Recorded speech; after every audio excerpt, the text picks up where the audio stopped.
Golden temple বা স্বর্ণ মন্দির। স্বর্ণ মন্দির শিখদের পবিত্রতম তীর্থস্থান। এটি চতুর্থ শিখ গুরু রামদাস কর্তৃক প্রতিষ্ঠিত অমৃতসর শহরে অবস্থিত। এই শহরটি গুরু দি নগরী বা গুরুর নগরী নামে পরিচিত। হরমন্দির সাহিবে শিখ ধর্মের চিরন্তন গুরু শ্রী গুরু গ্রন্থ সাহিব সর্বদা বিরাজমান। এই কারণে এই স্থানে শিখদের নিকট পবিত্র। সকল পেশা ও সকল ধর্মের নারী পুরুষ যাতে ঈশ্বরকে সমভাবে উপাসনার সুযোগ পান, সেই কারণে এই মন্দির নির্মিত হয়। গুরু গ্রন্থ সাহিব শিখ ধর্মের পবিত্রতম ধর্মগ্রন্থ।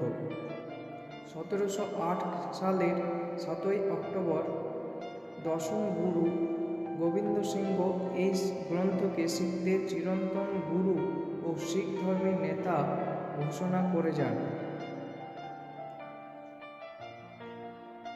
গুরুদ্বার বা গুরুদুয়ার।